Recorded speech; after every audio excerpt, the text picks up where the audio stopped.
2007 was a big year for The Simpsons. They graduated to the big screen and tied as the longest-running series on television. Past Gunsmoke.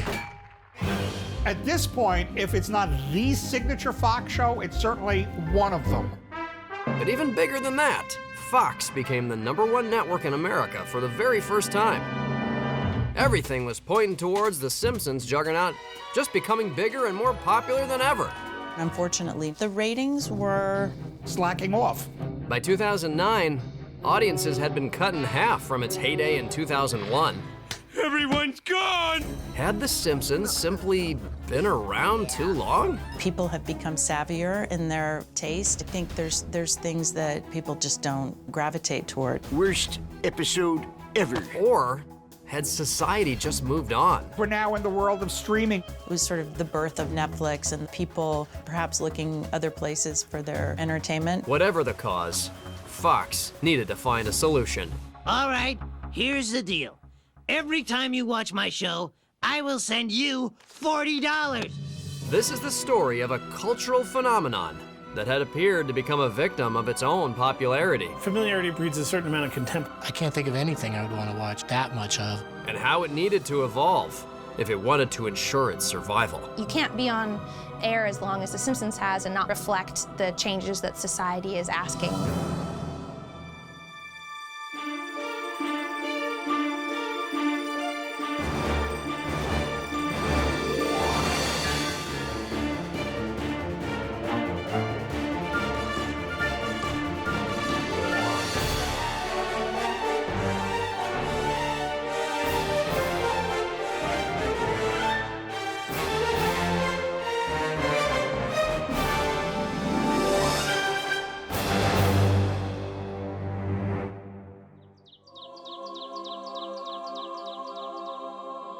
Since their relationship began back in the late 80s, The Simpsons and Fox had shared a wonderful life together. There's a lot of shows that perhaps you don't know what network they're on, and it doesn't really matter. Somehow The Simpsons and Fox seem sort of married. Unfortunately, poor ratings could see them heading for divorce. It can be tough for a network. Understandably, they're trying to, make money. It's a business after all. However, reviving a show's flagging fortunes isn't as easy as it sounds. There's an old joke in Hollywood. If there was a formula for success, somebody would have discovered it, made a lot of money, and gotten out of the business. Nobody knows anything. However, with the 20th anniversary of The Simpsons' first episode on the horizon, the marketing department at Fox came up with an idea they hoped would change all that. Hi, I'm LG. For The Simpsons' 20th anniversary, we bring you the best 20 years ever. A grassroots, fan-to-fan, local, domestic, corporate-sponsored, national, interplanetary, straightforward, decidedly complex promotional celebration for you and your favorite television family. The celebration of The Simpsons' 20th year was designed to remind fans that, yes, The Simpsons did still exist, and they were worth tuning into. In typical Simpsons style, they would be anything but ordinary. At one end of the spectrum was a DIY poster competition. At the other, Marge posed for Playboy in a decidedly not safe for work spread. Somewhere in the middle included a holographic Homer Simpson at MIPCOM, a television festival in France. Now I better go because every second of this is costing Rupert Murdoch $5 million. And possibly more excitingly, a documentary by Morgan Spurlock, the director of Super Size Me.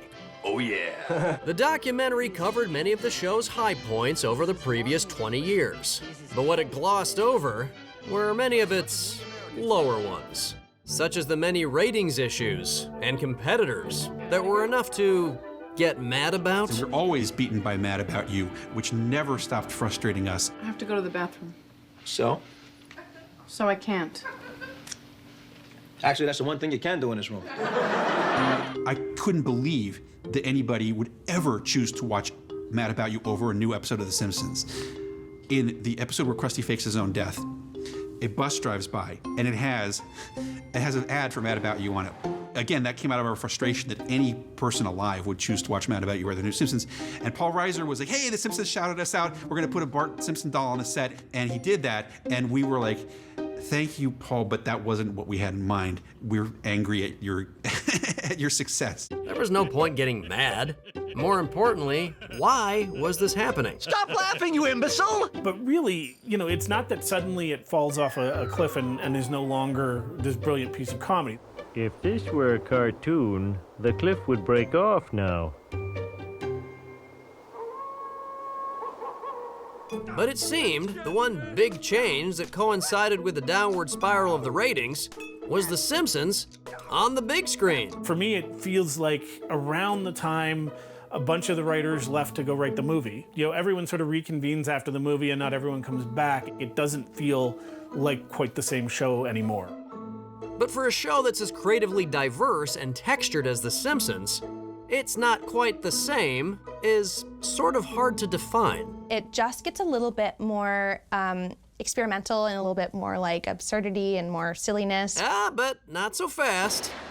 Absurdity and silliness have been around in The Simpsons since nearly the beginning. One early example of that is in the episode where we learned that Principal Skinner has actually been lying about his entire past. I have never been happier or prouder to be Seymour Skinner. You're not Seymour Skinner. Skinner! Skinner? I'm Skinner. Seymour? The Principal and the Pauper is the episode where Principal Skinner, who to this point has been this very cartoonishly dull, uninspired, by-the-book guy, is revealed to have been, basically have stolen the identity of someone in his platoon in Vietnam and is actually Armin Tamzarian. Armin Tamzarian's reign of terror is over. For many, the Principal and the Pauper wasn't just missing heart. It was missing the reality that Matt Groening fought so hard to establish. It was the first episode where you see this willingness to throw out the sort of core of what holds the show together just for a handful of cheap jokes that didn't work all that well. Principal Skinner? Up yours, children. The fans weren't the only ones questioning the episode. At the time, Harry Shearer had said that that episode had kind of punished fans for watching and caring about the show. People were probably responding to something being so seismic in the shift of like what they knew the show to be up until that point. They fall in love with the character and they fall in love with who they think that character is. And if you change the history of that character, it makes you feel betrayed in a way, like you've been living a lie. For many, the problem wasn't the story. The problem was that it wasn't a Simpsons story. Listen, we were not mad when Don Draper did it in Mad Men. You're not Don Draper. Then why are we mad at it when Principal Skinner does it in The Simpsons? And if you must blame someone, blame me. Well, whatever it was that was driving the ratings decline, as the show entered its third decade, were people just getting tired of The Simpsons? I'm a diehard Simpsons fan, but even I had periods where I wasn't watching the show consistently anymore, and that started for me when Maude Flanders died. Ooh, a bobby pin! Maude? I think at that point there was just something a little dark about that, where I kind of wondered, like, is this the same show? Other fans can't point to anything other than a feeling that something had changed. There's never been that kind of thing that they've done that was embarrassing and sad and made people stop watching. Even for the staff that pioneered The Simpsons. For the first 10 years, I watched every episode. And I've seen great episodes from every season. I just, I reached the point where so much of my life was about The Simpsons. Part of it needed to be about something else. You're just doing other stuff, and you're usually thinking about whatever show you're working on at that point. So part of it's PTSD. It's hard to do that show, and you got to just move on and make a clean break. Well, there is one person out there who maybe has seen every Simpsons episode. If there's anybody, it's Al. That's Al Jean. There since the beginning, and still there today. Yeah, Al Jean, I think he started as showrunner on my last season there. I think he's been there 30-something years. He just has a persistent and iron will. And he'd need one. As the longest-serving showrunner in television history, Al Jean had seen the best of times and worst of times. And by season 23, the emphasis was very much on worst. Pay disputes had come up again with the actors. Fox issuing a statement, we cannot produce future seasons under the current financial model.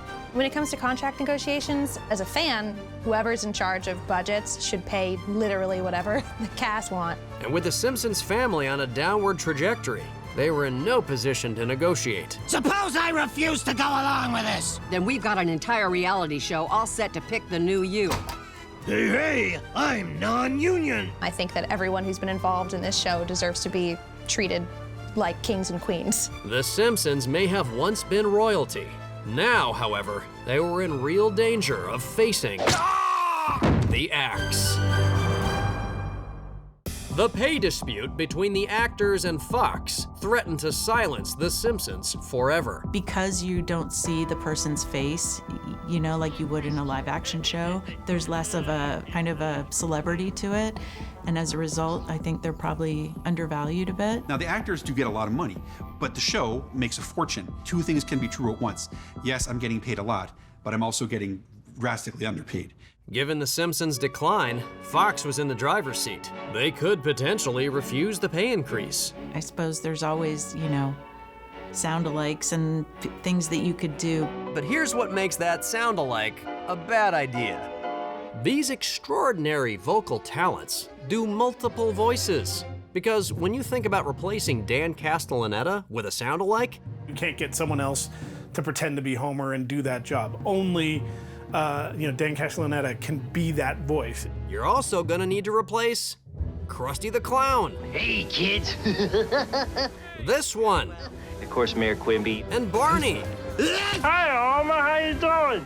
And let's not even contemplate the astronomical cost of replacing Harry Shearer with sound-alikes. I've been told I've done as many as 15 in a given show. Harry was very hardcore about, and he believed very strongly that Fox was not paying all the actors, not just him, what they were worth.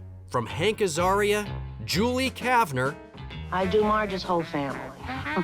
and the late Phil Hartman, whose characters simply couldn't exist without him. Troy McClure. Oh, hello. Lionel Hutz. All the celebrities. Thanks for taking care of Dole for me. Hey!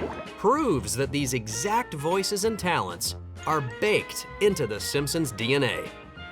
And clearly the show's runners and producers understood that. And ultimately, so did Fox.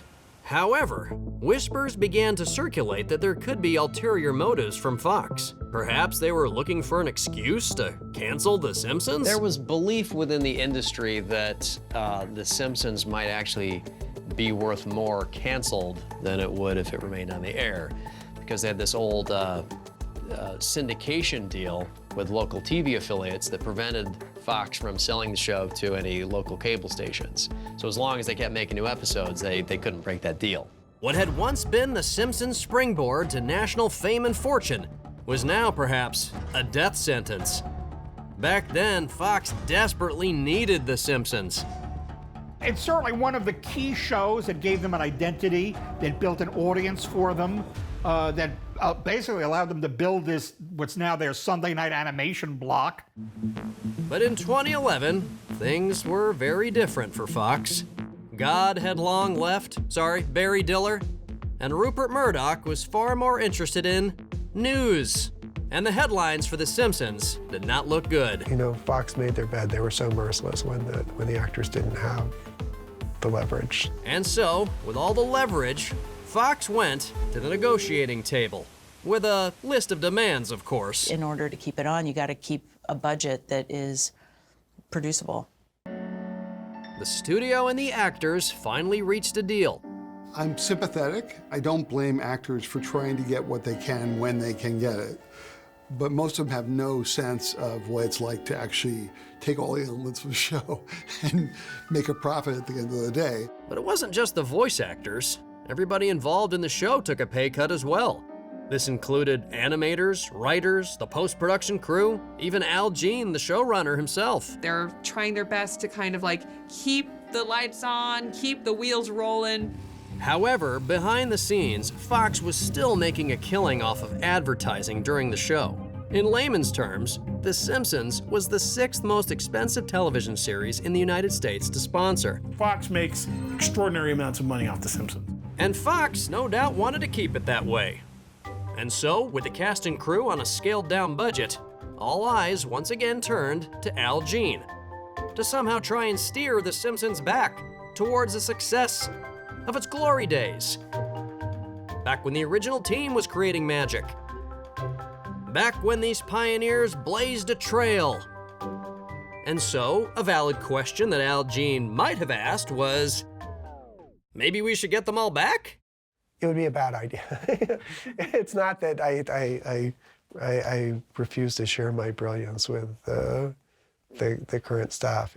Your brain changes when you get past 50. Your childhood references get old. Deconstructing logic problems with the Brady Bunch and Gilligan's Island is like ancient. When we were new, when we were 29, you just wrote your life. You knew it, and it applied to everyone who was watching the show. And there's such a giant disconnect now. Okay, fair enough, John Vidi's out. But perhaps Al Jean could consider convincing the notoriously prickly but brilliant co-developer of The Simpsons, Sam Simon, out of retirement for a rescue mission? You know, Sam had his quirks. I would work with Sam anytime, anywhere. Well, much of the stuff that everybody loves about The Simpsons came from Sam's input. Sam was instrumental in developing everything that became popular about The Simpsons, the whole universe of Springfield. He was great with, younger writers. If I could pick anyone in the history of comedy to teach me to write, I'd pick Sam Simon. He was very supportive, very giving, very happy to mentor young writers. Unfortunately, any hopes of luring Sam Simon back to help the show were dashed when in 2012, Sam was diagnosed with colon cancer, a battle he lost in 2015, leaving an indelible mark and a complicated legacy for The Simpsons.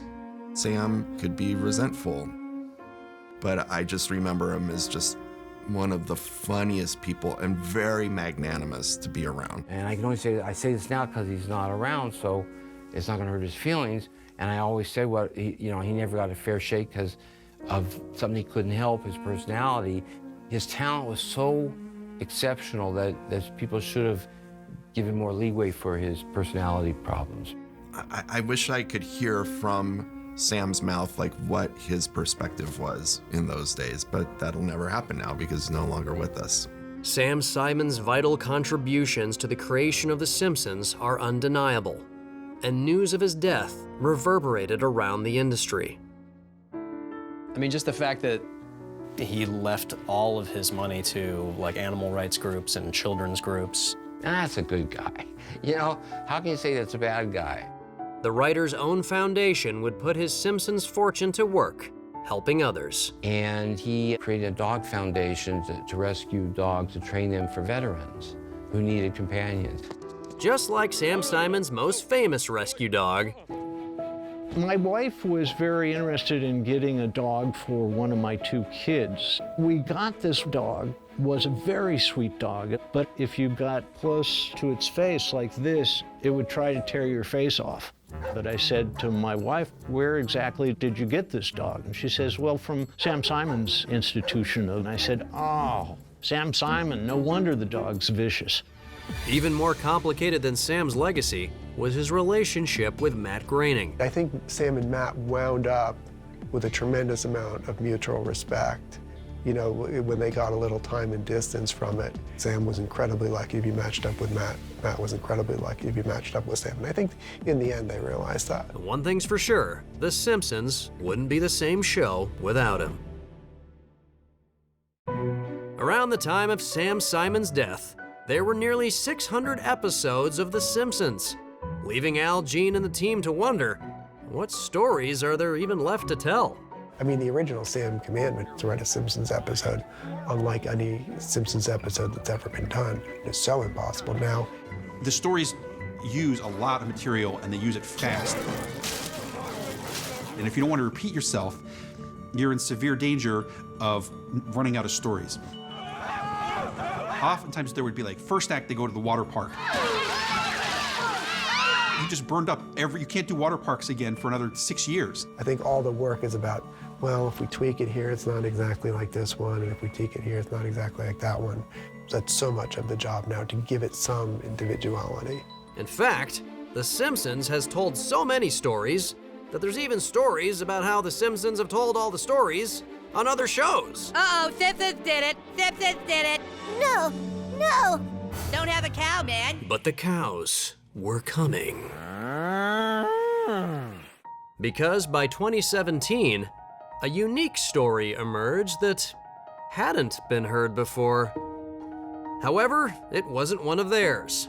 It was a documentary that quite likely made them question the validity of all publicity is good publicity. I should be completely happy, but there's still one man who haunts me. Apu Nahasapima Pedalon. Comedian and documentarian Hari Kondabolu put a spotlight on the insensitivities and issues with having Apu as a Simpsons character. Oh, no, it is encrusted with filth.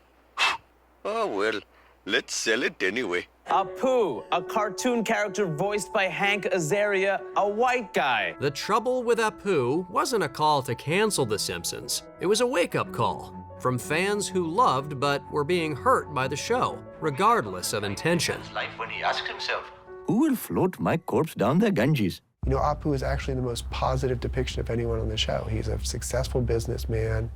He raises a family. He can get shot and be at work the next day. I have been shot 8 times this year, and as a result, I almost missed work. He really has no negative traits. I tried to really look at it personally and think about, like, wow, I wrote for Apu. I never thought about it for a second. You're my uncle, bro, and I love you, but you're a stereotype, man. Take a penny, leave a penny. I'm Indian. I do yoga. If you just do that with an Indian American actor, it all feels so much better.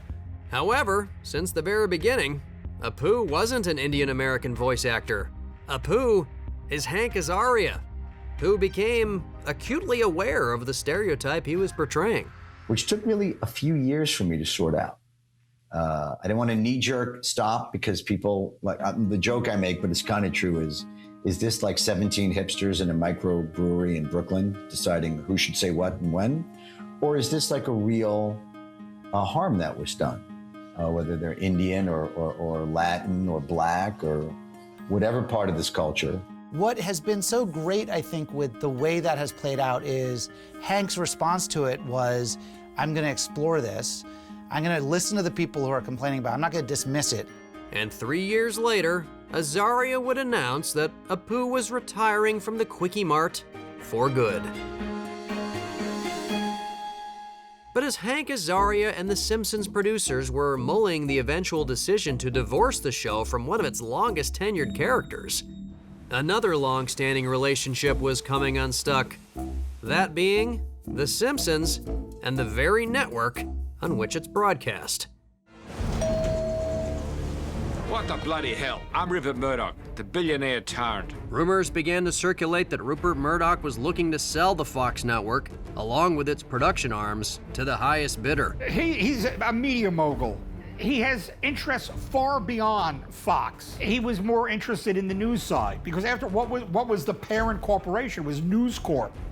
Newspapers, news channels, and media outlets, satellite systems, cable systems, things like that.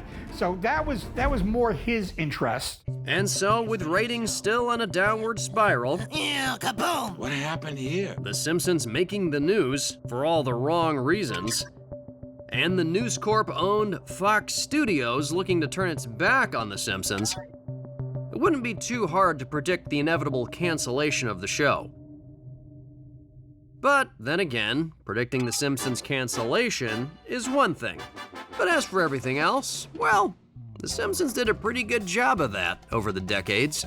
There are some crazy conspiracy theories surrounding Simpsons Predict the Future that I can't even wrap my head around. People are certain that The Simpsons are actually predicting the future. Okay, well, before we rush to dismiss thousands of armchair detectives, or half of Reddit, let's review the evidence. Sure, just as easily as you could say The Simpsons predicted smartwatches, you could say Dick Tracy predicted them first.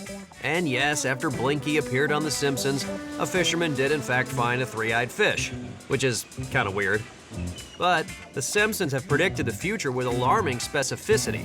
In 2010, the idea of the United States beating Sweden to an Olympic gold was the kind of far-fetched underdog story that made for great TV. But 8 years later, that's exactly what happened at the Winter Games. The Simpsons would go on to correctly predict who would win the Nobel Prize, that FIFA could be corrupt, real shocker that is. Homer almost perfectly predicted the mass of the God particle 14 years before it was discovered, and even nailed what Kamala Harris would wear on her first day as vice president.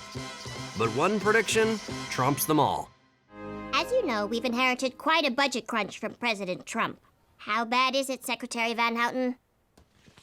We're broke. So we got President Trump. The Simpsons allegedly predicted Trump becoming president. I know that was a big thing on Reddit and just on the internet. I mean, President Trump is pretty amazing. But every great psychic, from Nostradamus to Teresa Caputo, have had their naysayers. A lot of Simpsons jokes revolve around, this is a town full of morons that are easily manipulated, like how they rioted when they got the Jimmy Carter statue. Does that seem so unbelievable today? However, these predictions weren't always made through the gaze of a crystal ball. Trump had talked many times about how he should be president before that episode came out. It is very much like not predicting anything. There's certainly no magical power for the show, but it was intelligent people locked in a room for 30 years. They come up with a lot of future jokes that actually happened. When people talk about, oh, The Simpsons predicted everything, more or less what they're saying is, here's a show that seems to have touched upon almost every aspect of American society and really got it right more often than not. Yeah, but sometimes it's just ridiculous. Like this crazy prediction from season 10. Way back in 1998, they predicted that Fox would be bought by Disney, which is absolutely what happened.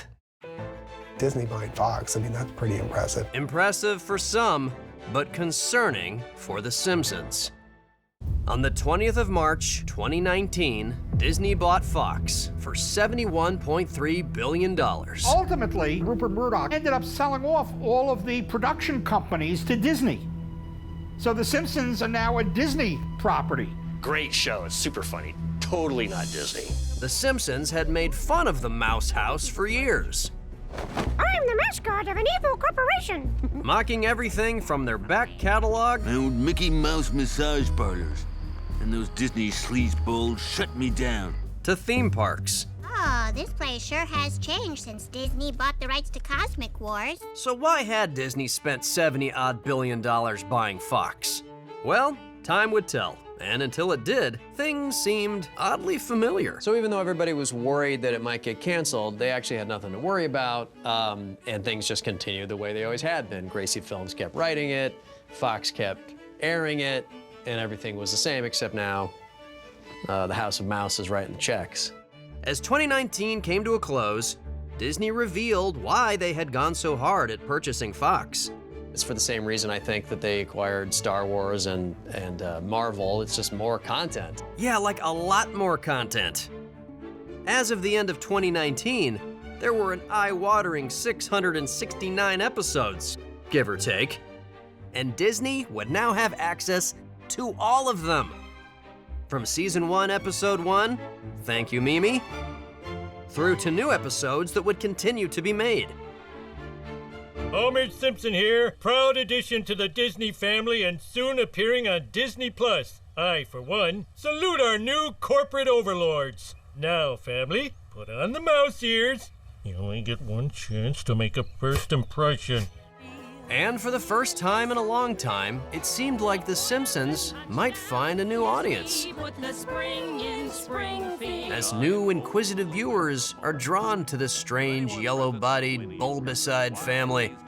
You know, all those kids that are like, what's a network? Like, they have access to it. I mean, my daughter watches it with me because it's on Disney+. But it's not just the tech-savvy kids of today discovering The Simpsons. Former fans now have the opportunity to rediscover all their favorite episodes. You know the ones. It has to be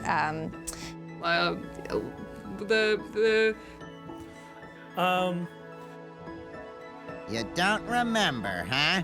People love to fight over what's the best episode of The Simpsons. All of these favorite episode questions is like picking your favorite child. Hello, firstborn within earshot. Well, for a bit of help identifying the most beloved Simpsons episodes, Perhaps it's worth examining the structure of what many consider to be the Golden Age, season 3 or 4. That's right, the Golden Age.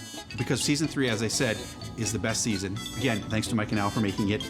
And like Bill Oakley did when he took over as showrunner, we can use this season as a cute framework for jogging our memories and breaking down just a few highlights across the entire Simpsons back catalog.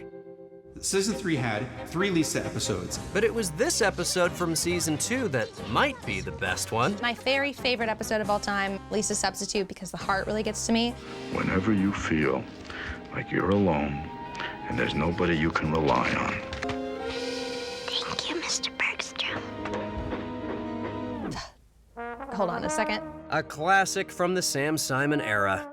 This episode delivers James L. Brooks' sentimentality at its best. I just immediately connected to Lisa of having a crush on her teacher, who is played by none other than Dustin Hoffman. Directed by Rich Moore. Yeah.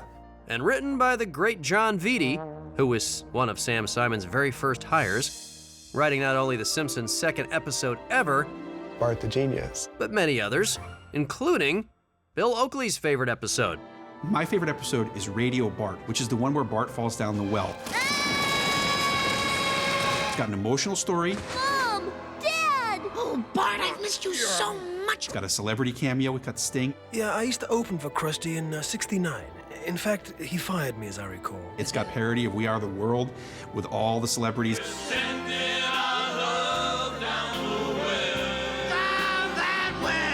It has everything that you'd hope for.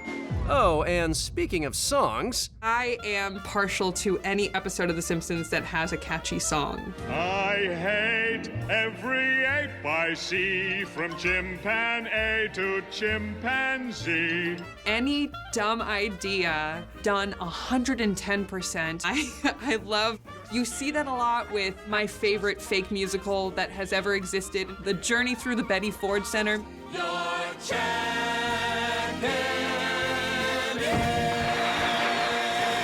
From this tiny selection of our interviewees' favorites, it's clear The Simpsons walks a tightrope between grounded reality and the absurd. Back at you now, Raven! And one episode above all others has the perfect balance of both. Arguably, the star of The Simpsons is everyone's favorite, lovable, light bulb-shaped goofball. Maybe the best single episode of the show is Last Exit to Springfield, which is the episode where Homer kind of accidentally winds up leading a strike at the Springfield nuclear plant. We can't give up our dental plan. Yoink! And then there's like a flashback that basically tells this capsule labor history of America. Take him away! You can't treat the working man this way! What other TV sitcom had decided, yeah, let's throw, some organized labor gags into the mix? But just maybe, one of Homer's greatest performances is an episode that focuses around Sideshow Bob. Sideshow Bob! Cape Fear, obviously spelled exactly like the movie, but with an extra E on the end. Which, it's worth noting, was also written by John Vitti. Sideshow Bob in the Robert De Niro role, trying to chase down and kill Bart after the family's placed in the witness protection program. So just a couple of scenes in Cape Fear that I think really get at how good the sort of writing and production was in that era. One is when they're training Homer to respond to his new witness protection identity, Mr. Thompson. So he's no longer Mr. Simpson, he's Mr. Thompson, and he just keeps not getting it. Remember now, your name is Homer Thompson. I got you. Hello, Mr. Thompson. It's like they've added sort of depth to Homer's stupidity. I think he's talking to you. Like, it's just this brilliant little throwaway gag that I think shows just how well the show is working at all levels. And when it comes to levels, The Simpsons has many, many levels. You have the show within a show, Itchy and Scratchy. One Itchy and Scratchy. Itchy and Scratchy is just pure chaos, and you kind of can't help but just grimace. But among the chaos, there's also craziness. 2 crazy episodes. The sort of more realistic physics of the world. Something like the episode where Homer eats a Guatemalan insanity pepper and goes on this sort of spirit quest. Part of what makes that sequence so powerful is they don't do that every episode. You got used to a sort of pace of the show and a feel of the show, and then all of a sudden you've got, Johnny Cash as this spirit quest space coyote. I am your spirit guide. And Homer's steps making the sun rise and fall until it shatters into a million pieces. But one recurring episode is designed to be totally crazy. Treehouse of Horror, it was the best episode. You could almost do anything you wanted on the show. Oh, you can be Lisa's. And eventually it started to become the highest rated Simpsons episode every year, and so they can't stop it now. However, the creator of The Simpsons, Matt Groening, rightfully had an opinion on what kind of hijinks his creations would get up to. Matt was always on the side of, this is a show about a regular family that lives in a regular suburb. What? Can't we sit on the couch without something happening? And other forces were like, let's just go nuts. And so it was a tug of war between that, and I think we eventually found a balance where we'd go nuts occasionally. But we'd also have episodes that were very small and emotional, and then once in a while we'd have a monorail episode. The Springfield Monorail. And that monorail episode might well be the one most often cited as the favorite among favorites. Marge versus the Monorail is a perfect Simpsons episode. Marge versus the Monorail was written by arguably The Simpsons' most famous alumni. The monorail premise came from Conan directly, and I think the legend is he was driving around the Fox lot area one day and he saw a billboard that was advertising a monorail. Just tell us your idea and we'll vote for it. All right.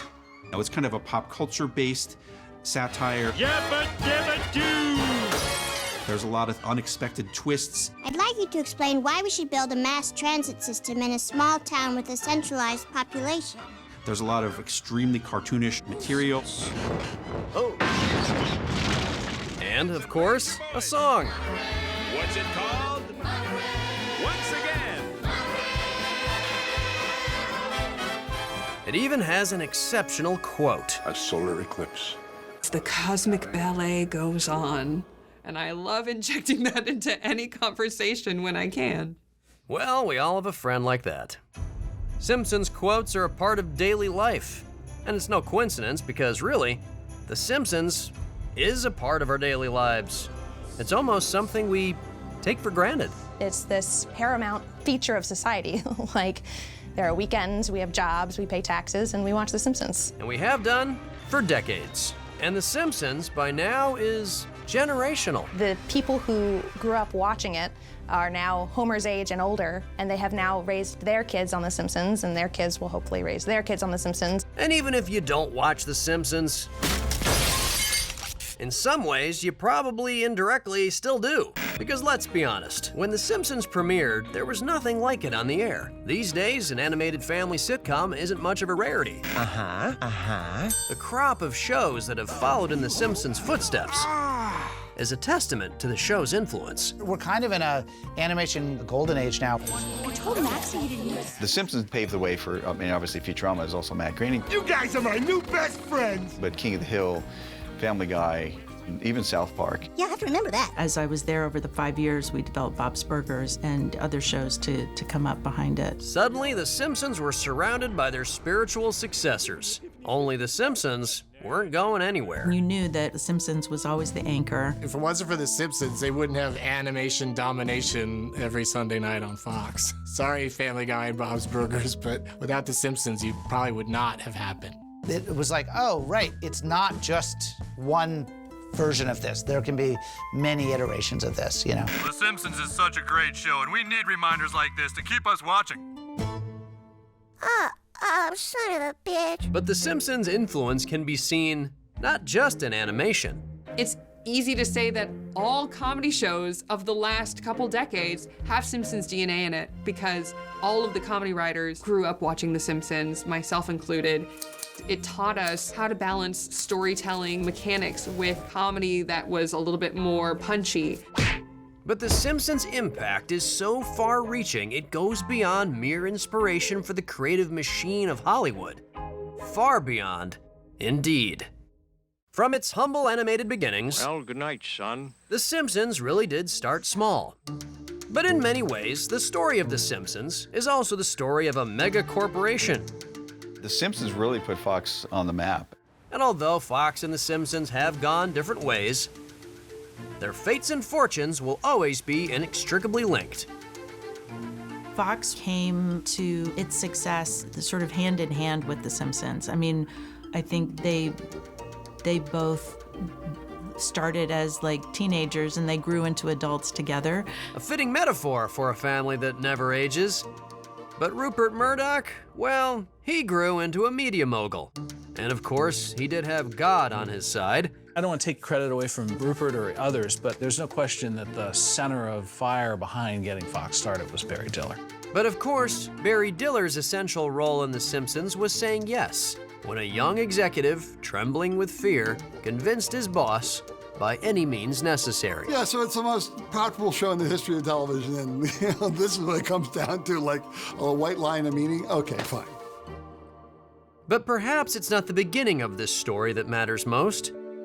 The question now is, where will this story end?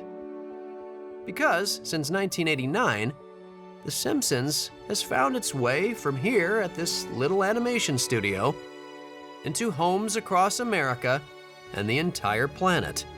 A constant yellow beacon of comedy entertainment that it's hard to imagine the world being without.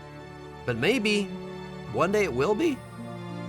I hesitate to predict it will ever end because I was been so wrong about it. So before, I imagine it will somehow reconnect to that first Christmas episode. Look what we got! A dog! All right, Dad! Coming somehow full circle back to its origins. Because, theoretically, it all happens in 1 year. Like, these characters don't grow up. If it is ever canceled, the impact that it's had on the world, on all of us, you can't cancel that. And besides, let's not forget, The Simpsons machine is still operating today. People still work there. Like, people still go into that office. And there are people that are starting their careers on The Simpsons right now. So it's just, there's new blood pumping through it. From the new staff that are there today, to the old ones who are still there. From those we've lost. Visualize it, Bart. To the team who worked on the original Tracy Ullman shorts. I really loved those shorts. Eat my shorts. I feel lucky that I was part of it in any small way. To the writer of the very first episode. Money isn't everything. What is everything is knowing what your own worth is. That's what is everything. From all the writers. I'm so grateful to have written for The Simpsons and to be part of something that's so ingrained in American culture. My episodes are going to outlive me. To the directors. It's not just about making cartoons or telling jokes or whatever, that it is real connection to other people, that you just never know, like how something that you're doing in your life, how it touches another person and makes their life better. People still watching it, and there is no age limit who's watching it. It's speaking to you. And because of design, and I dare to say color, it's survived. This team of relative novices pooled their collective talents and combined them into something extraordinary. Because The Simpsons isn't just a cartoon. It isn't just a comedy. It's not a sitcom. It's not a drama. The Simpsons is something else altogether. It's phenomenal, and no one could have seen that coming. It's part of our lives. Now everyone go to sleep. Good night.